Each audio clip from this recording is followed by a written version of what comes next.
अब हम देखें क्लास 7th में तद्भव शब्द। देखिए अभी हम पढ़ रहे थे उत्पत्ति अथवा स्रोत के आधार पर वर्गीकरण।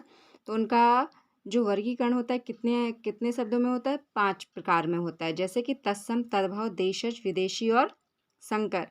तो अभी हमने थोड़ी देर पहले पढ़ा था तत्सम शब्द। अब हम पढ़ेंगे तद्भव शब्द। तद्भव शब्द क्या होते हैं? Words borrowed from Sanskrit with alteration. देखिए तत् का अर्थ वह और भाव का अर्थ है पैदा हुआ। इससे अभिप्राय है संस्कृत से उत्पन्न अथवा संस्कृत से विकसित। इस प्रकार तद्भव शब्द वे शब्द हैं जो संस्कृत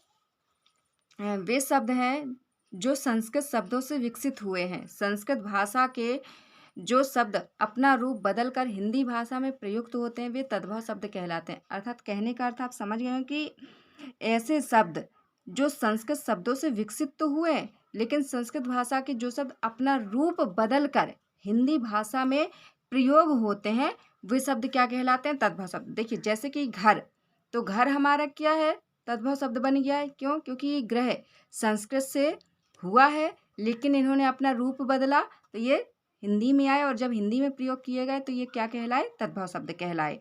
अब हम देखेंगे देशज शब्द, नेटिव वर्ड्स। देशज का अर्थ है देश में उत्पन्न।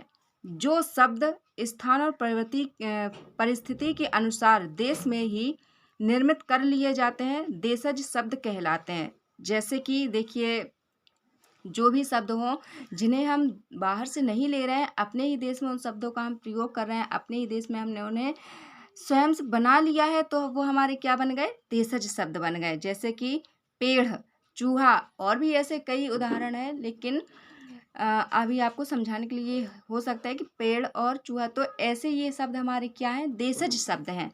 अब हम देखेंगे विदेशी शब्द, फॉरेन वर्ड्स। विदेशी भाषा से लिए गए शब्द विदेशी शब्द कहलाते हैं। हिंदी में जिन विदेशी भाषाओं के शब्दों की बाहुल्यता है उनमें अंग्रेजी, अरबी, फारसी आदि मुख्य हैं। जैसे कि देखिए जो भी हम शब्द बाहर से लेते हैं, विदेशी शब्दों से लेते हैं या विदेशी देशों से लेते हैं तो वो हमारे क्या बन जाते हैं?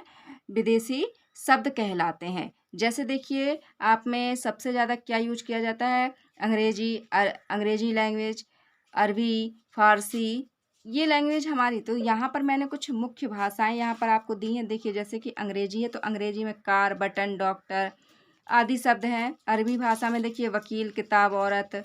फारसी भाषा में देखिए दुकान, बादाम, फौज। तुर्की में तोप, कुर्ता, लाश, कैंची। ये पुर्तगाली कमरा, तौलिया, अलमारी। फ्रांसीसी में देखिए इंजीनियर, कार्टून, बिगुल। यूनान टेलीफोन, डेल्टा, एटम। चीनी भाषा में देखिए चाय, पटाखा। ऐसी इतनी सारी भाषाएं जो हमारी हैं जो जिसे हम आज प्रयोग में लाते हैं। तो फ्रेंड्स अब आप समझ गए होंगे कि हमारी विदेशी भाषा कौन कौन सी हैं। चलिए नेक्स्ट वीडियो में हम देखेंगे संकर भाषा को कि संकर भाषा क्या होती है, मतलब संकर कैसी होती है लैंग्वेज। चलिए तब तक के लिए मैं नेक्स्ट वीडियो जल्दी ही लेकर आऊँगी। तब तक के लिए लाइक एंड सब्सक्राइब और थैंक यू।